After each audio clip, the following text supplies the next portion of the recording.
السلام عليكم ورحمة الله. كلكم تسألوا شو الأناشيد الحلوة تسمعوها من فرقة الصحابة المرشد حماد برنية. تعالوا معي لنشوف شو سر الأناشيد الحلوة، وين عم تنطبخ، شو البروفات اللي بتصير. تعالوا معي، تفضلوا.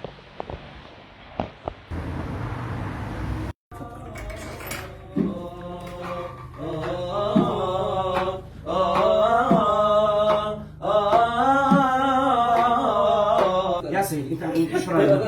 استبشر هيك بزياره الحبيب المصطفى. الله ابتسم.